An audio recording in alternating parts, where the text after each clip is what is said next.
दक्ष police news, पहिले खाकी मग बाकी।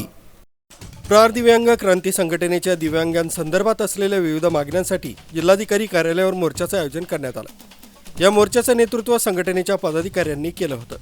तथापि जिल्हाधिकारी यांचं दालन वरच्या मजल्यावर असल्यानं आंदोलकांना पायऱ्या चढून जाणं शक्य नसल्यानं पदाधिकाऱ्यांसह आंदोलकांनी सोयीस्कर असलेल्या जिल्हा पुरवठा अधिकाऱ्यांच्या दालनाची निवड केली आणि जिल्हा पुरवठा अधिकारी कैलास पवार तसंच धान्य वितरण अधिकारी गणेश जाधव यांनी संघटनेच्या पदाधिकाऱ्यांनी मांडलेल्या प्रत्येक समस्यांचं निराकरण केलं।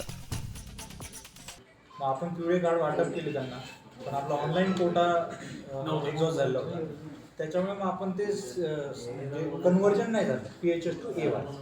असं नाही की धान्य मिळतं, फक्त यांचं 35 किलोचं धान्य सुरू झालं, तर ते कन्व्हर्जनचं ते काम जे काम आहे ते त्या 15 दिवसात रिमेनिंग ज्यांचं आहे, ज्यांना कार्ड मिळाले पण 35 किलो धान्य मिळत नाही, त्याचं 15 दिवसामध्ये काम।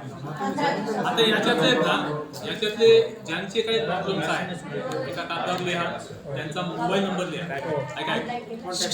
आता जेवढे पण या केबिन मध्ये आहेत किंवा केबिनच्या बाहेर असतील, अरे शांत बसा, त्यांचे मोबाईल नंबर लिहा, त्यांचं कार्ड नंबर लिहा, त्यांची काय अडचण येते लिहा।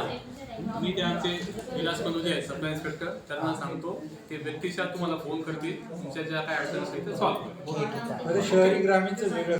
मात्र आंदोलनात नियोजनाचा तसंच शिस्तीचा अभाव दिसून आला, कारण पदाधिकारी तसंच शासकीय अधिकाऱ्यांच्या चर्चेदरम्यान दोन्ही अधिकारी महत्त्वाची माहिती देत असताना मोर्चात सहभागी झालेल्या काही महिला मध्येच काहीतरी प्रश्न उपस्थित करून सगळ्यांचं लक्ष विचलित करीत होत्या। म्हणून जिल्हा पुरवठा अधिकारी कैलास पवार यांनी कर्मचाऱ्यांना उपस्थित सर्व दिव्यांगांच्या समस्या लिहून घेऊन त्यापुढे त्यांचं नाव मोबाईल क्रमांक घेण्याची सूचना दिली।